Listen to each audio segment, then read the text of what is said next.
Hello, everyone. So, Dave Bricker, he's going to be talking about how to take your page to the stage to the screens. How do you take your speech from the page to the screen? How do you deliver your talk with maximum impact? Tonight's speaker is the author of 12, count it, 12 books. His company, Remarkable Stories, Inc., teaches the art of transformation through your storytelling. He's the 2020 District 47 Evaluation champion, 2020 Division E Humorous Speech Champion, and a member of Speakers Magazine editorial board. Tonight's workshop will explore a few of the biggest roadblocks to becoming a dynamic speaker. Get ready to have some fun. Please welcome, all the way from Miami, Florida, professional speaker, award-winning author, MFA graphic designer, transatlantic sailor, and a pretty good jazz guitar player, Dave Bricker. Give your round of applause, Dave. Thank you, David, and for all the folks joining. This is a lot of fun. This is Take Your Talk from the Page to the Stage. And of course, we had to amend that because of this wonderful pandemic that we've been enduring. So we had to change things up and go from the page to the stage to the screen. But a lot of the techniques are the same or adaptable from actually working on the stage in front of a live audience. So let's get to it. Why do we need to actually focus on these things? Well, this is a Toastmasters audience predominantly, so many of these answers will be obvious, but we need to use these skills to engage our audiences. And of course, we've all sat in classrooms because teachers don't realize that they're professional speakers and they don't get the instruction, and so they tend to drone on and on and on, and they're not dynamic, and therefore they're not engaging. If you're in Toastmasters, why do we sit through all of those speeches? I've sat through over 1,000 Toastmasters speeches. You can't get that classroom experience anywhere else. Everyone has taught me something. Offer better evaluations, win contests, adapt to a changing world, that's COVID. And of course, the better speakers, the better presenters are the ones who bring home the business. So let's jump right into some speaking techniques. And can I get a volunteer, please? David, can you help me find a volunteer? And can you spotlight the person along with me? Absolutely. If you want to volunteer, raise your hand now. 1, 2, 3, go.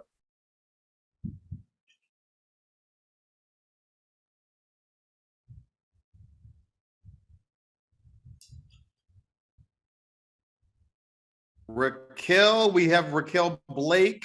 Let me spotlight you, Raquel.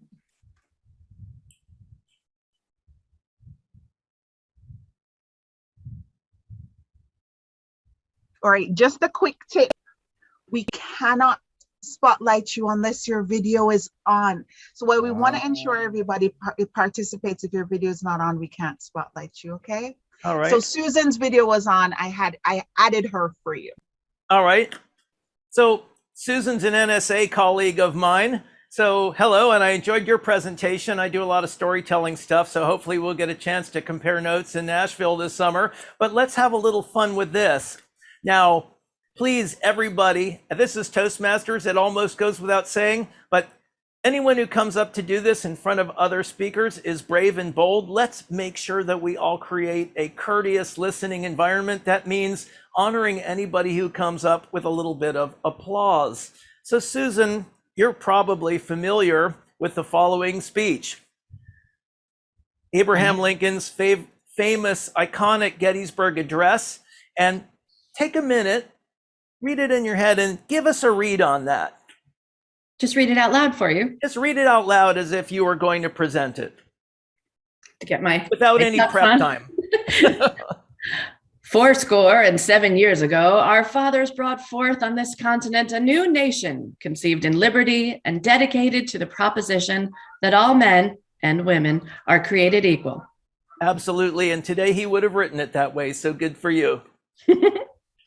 So there's something Another one of the world's great speakers was Winston Churchill, and Winston Churchill read all of his speeches. He wrote them out and read them because, think about it, how many speeches do you think he gave in his career?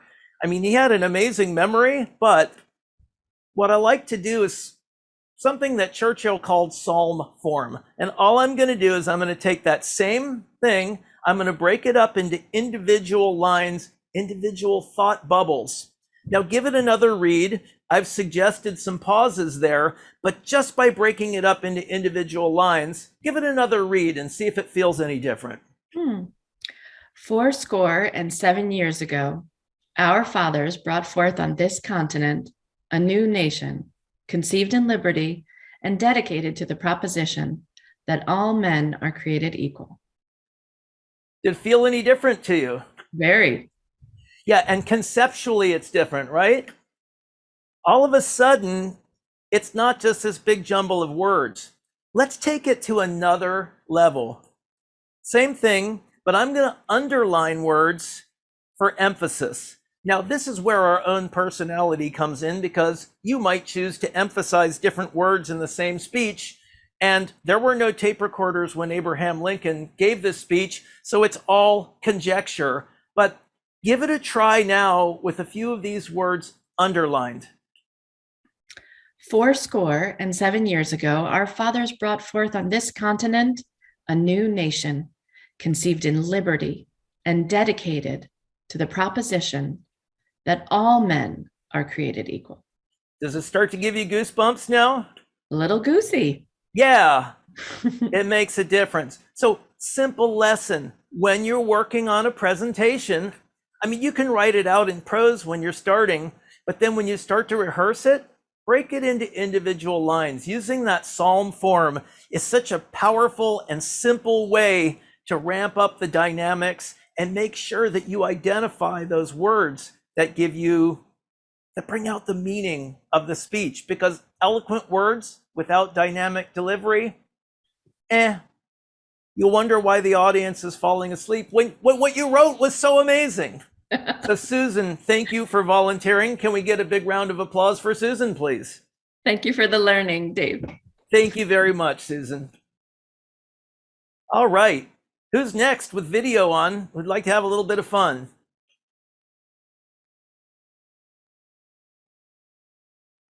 Can I get my next volunteer, please? We got Lewis Brown in the house. Lewis, let's add you to the spotlight and go. Lewis, thank you for joining me up here. You're welcome. I love your shirt, by the way. Oh, thank you very much. I appreciate that. It's very similar to yours. Hey. All right. So here's a line. It's a humorous line. Go ahead and give it a read. The hardest thing to live with is regret, or maybe a teenager. Okay, good. And you got that little uplift at the end, right? Let's do what we can. Let's play with this now. What are the two? Let's take the beginning of it, which is the hardest thing to live with is regret. What are the two most important words? The underlined ones. Yeah, I did give you a clue. I made it easy. Hardest and regret? Hardest and regret. So what does the word hardest sound like? With emphasis, it would be almost like onomatopoeia, I think is the word. The hardest. Yeah. And how about regret? Regret. Yeah. Something like that. Yeah. Almost like you're trying to choke it out, right? So give it another try. But I want to hear those words and I want to hear their meanings. The hardest thing to live with is regret. Yeah, you starting to feel it? I am. Yeah. Okay, now you'll notice that after the word with, I got a giant ellipsis. I've put in a long pause. And what I'd like you to do is, musicians and speakers are always afraid that the time is going to break. I'd like you to pause there for a full 5 seconds or more. And the way you're going to pull that off is if you just say, the hardest thing to live with, no, it's not going to work. But you're about to move into this regret. So can you take a couple of deep breaths, look down, shake your head. I want to see your grief. And then when you finally get to regret, I want to hear you barely able to choke that out. So start off with that hardness, give us make us lean forward in the seat, and then give us that regret. Here we go. The hardest thing to live with is regret. Yeah. I'd like you to do it. How did it feel?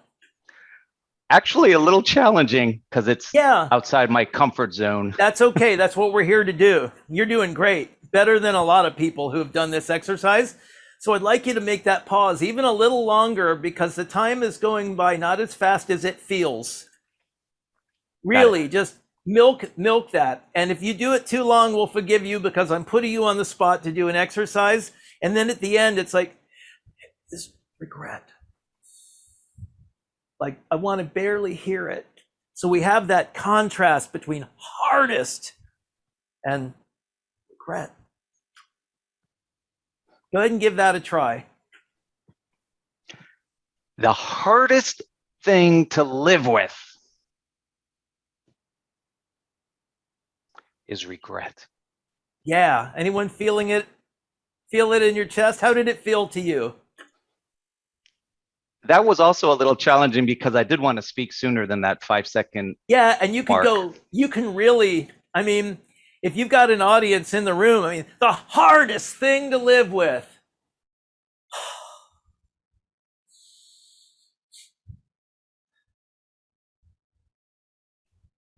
Is regret. So it's something we can play with, and it's theater, and you can do it. You can go too long, but too long is probably 5 seconds farther down the road than you think it is. Now, if you had time to rehearse that, which you didn't have, I put you on the spot, then you'd try it out on an audience, you'd try it out at a meeting or something like that. Build it into your next Toastmasters speech and watch the reactions. But really, those long pauses. Now, there's that funny line at the end. So after you get to regret, or maybe a teenager would be one way to do it, or maybe a teenager, right? You could do it real sarcastic. Now, do that. Everybody already knows the joke, but if you can see the faces of the other participants on the screen, you watch everybody laugh, even though they already know the joke, because the delivery hits you. So go again. Okay. Do the whole thing. The hardest thing to live with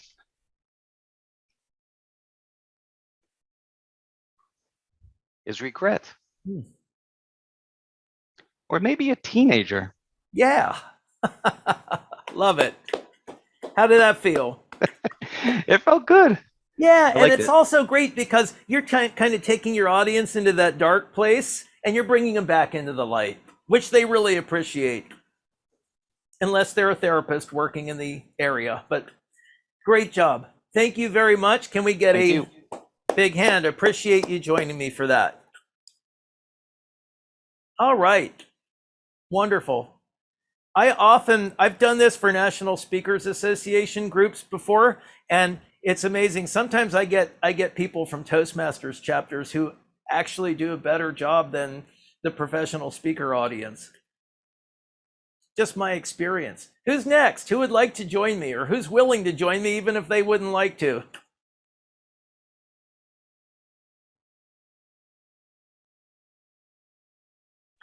All right. All right, Irish talkers. I can't read your name from here. Can you help me out there? Moira. Moira. Thank you, Moira, for joining me. All right. This is an exercise that I call Rediscover Your Big. And the reason I call it that is I think all of us, we're little kids, we're on the playground. Listen to the noise that little kids make on the playground. It sounds like people are dying, right? I mean, they're screaming and shouting and yelling. And at a certain point, someone says, be civilized. Use your inside voice. Cool your jets. And I think the ladies get it earlier than the guys do. But we all get that. And at some point, we end up just losing that top end of our range. So the line here, I'm going to play with some dynamics.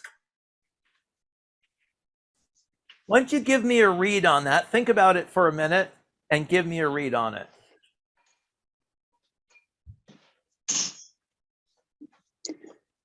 Have you ever wanted to speak out, but were afraid to say anything? Okay. So just like the last exercise, what are the two most important elements? Ever and afraid? I would say speaking out. Yeah. But this is, right, there's no rule to this. That might be the way you did it. But what if we were to do it kind of like this? Have you ever won it? And when you speak out, somebody should call security. I mean, really speak out, right? And then when you get, there's that pause, and then get to that second line, and I want to hear you afraid to say anything. Go ahead and think that through in your head for a moment and give us a read. Have you ever wanted to speak out, but were afraid to say anything? Okay, good. Now, when you speak out, think about somebody in your life you've been really upset with. Not me, I hope, for making you do this in front of everybody, but I want to hear you yell. I actually did this with a woman. She was a politician, and she finally said, "Speak out!" And then she stopped. She said, "Did that just come out of me?" But it's these contrasts that are going to hook your audience. So give me a try. It's a tough exercise. And what people often do is they speak out, and they hold. It's like they're choking it back. Let it out, like you're someone just knocked over the antique lamp. You know, something that's just like,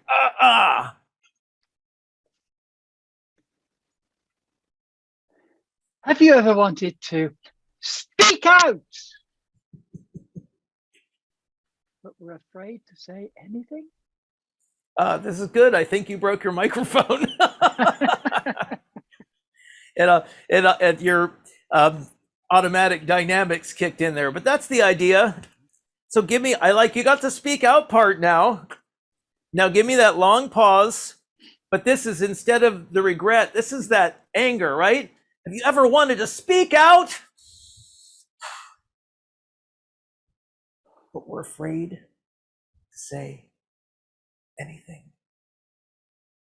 Long pause. Because the impact of the words is very often not in the words themselves, but in the echo of the words. So give us that dynamic. You've almost got this one, and people struggle with this one. You must have been really angry at somebody. Good for you. Go ahead. Have you ever wanted to speak out,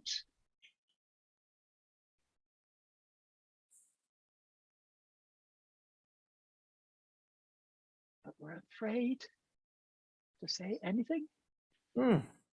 Anyone feel that? How did it feel for you, Moira? Yeah, reasonably genuine. Yeah, and it's theater. What we do, Yeah. if you've ever heard the expression "the fourth wall" that actors use, it's like, here I am, and I've got a wall behind me, and there's the two walls of the stage on either side of me. I'm off my camera here, right? But two walls of the stage on either side of me, and there's this imaginary fourth wall between me and the audience. And if somebody was in a play and then turned to the audience and said, "You in the third row, what do you think?" They call that breaking the fourth wall. Yeah. And what we as speakers do is the art of fourth wall theater. It's all about audience engagement. And audiences are afraid to speak out. They're afraid to say anything. And they need us on the stage to be bold and dynamic for them. And when we do that, when we're free enough to do that, they love us.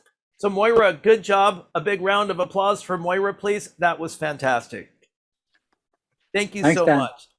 Dave. Let's try one or two more. Can I get another volunteer, please?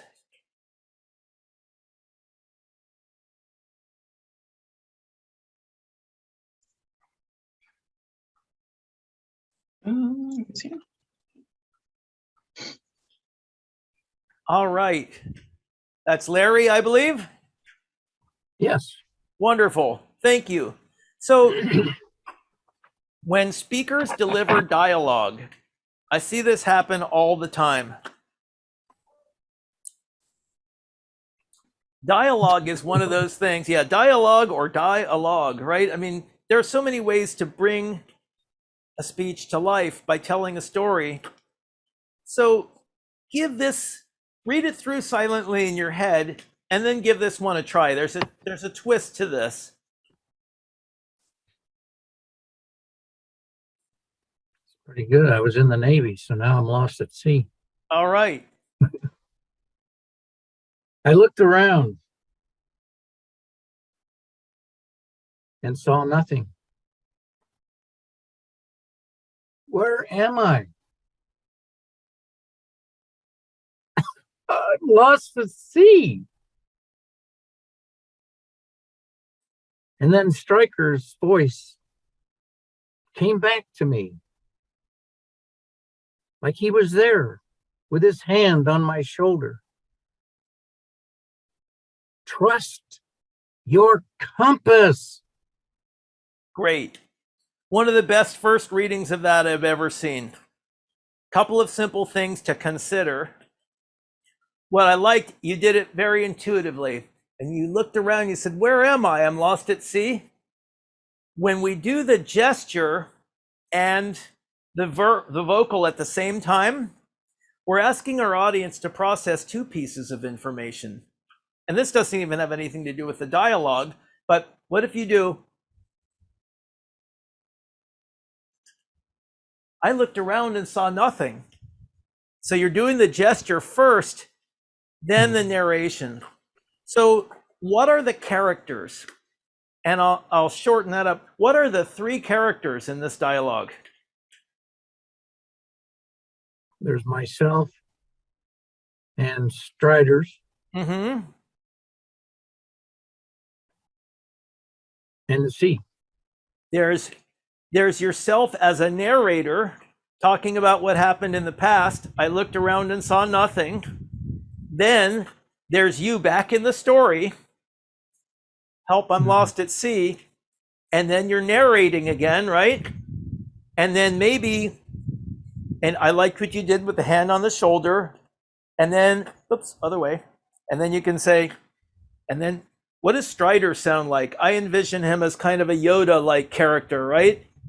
Trust your compass. So maybe you want to change the voice for Strider. Right.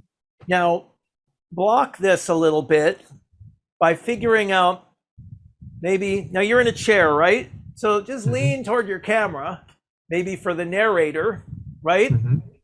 Lean back into the story to be you back in the story. And then when Strider talks to you, just turn a little bit as if it's Strider talking to you. And that visually cues the audience that you're changing characters. And there aren't really a lot of dialogue tags here, but what happens very, very often is something like, I had this conversation with my mother, and I said, Mom, why do you keep putting peanut butter sandwiches in my lunchbox? And she said, I thought you liked peanut butter sandwiches. And if you just do the blocking and the voice changing, you don't need, I said, she said, we don't even need those dialogue tags. Mom, why do you keep putting peanut butter sandwiches in my lunchbox? I thought you liked peanut butter sandwiches.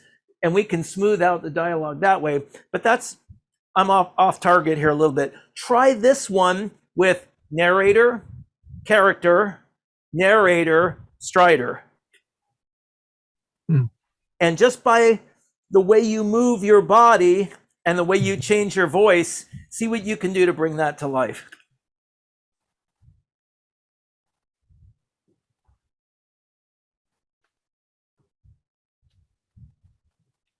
I looked around and saw nothing. Where am I? I'm lost at sea.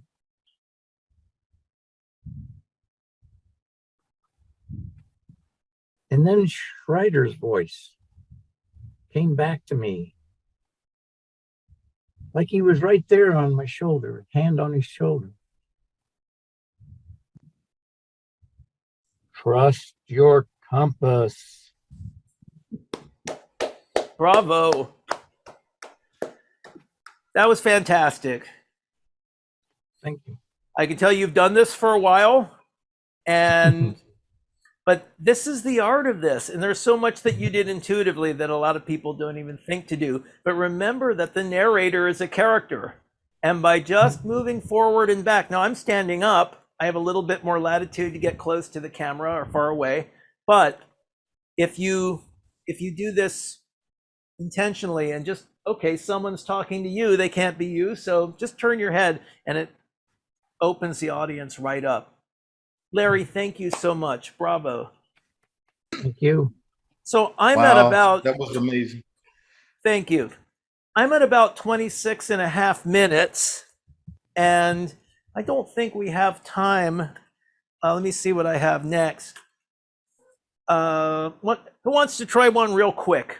Well, I think Dave, I think they're going to be coming back from the breakout room in about 20 seconds here. Okay, actually. then. 2 minutes, to be honest. Well, thank you very much. Then I'm just gonna get to the end here, and I appreciate everyone stepping up and being brave and bold and theatrical. Some wonderful speakers here. It's been a joy to work with you.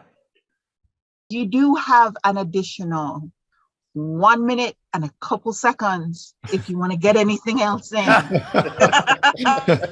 the only place I was going to go was this idea of, remember that my right is your left.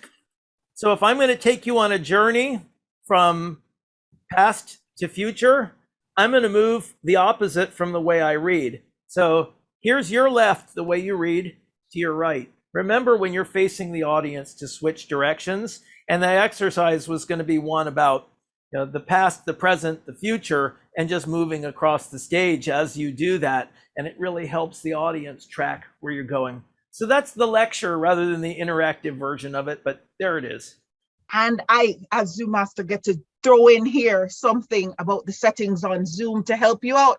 If you're directionally impaired, like yours truly, see self-deprecating humor and have to look at your left and right hand to figure out which is which, you can put the settings in your Zoom to mirror my video. So when it comes up, everything is flipped in front of you. But when you move normally, it will follow your normal movement or progression. But just remember, when you're looking at the Zoom platform, everything is going to be the wrong way.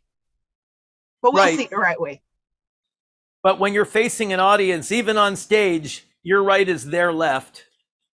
And it really helps to reverse a process through time or from poor to rich, whatever it is. Remember to move the opposite from how you would normally work if you were reading it for yourself. All right, thank you so much. And you did all of that in the time allotted. Everyone is on their way back. That was amazing. Thank you. Thank you.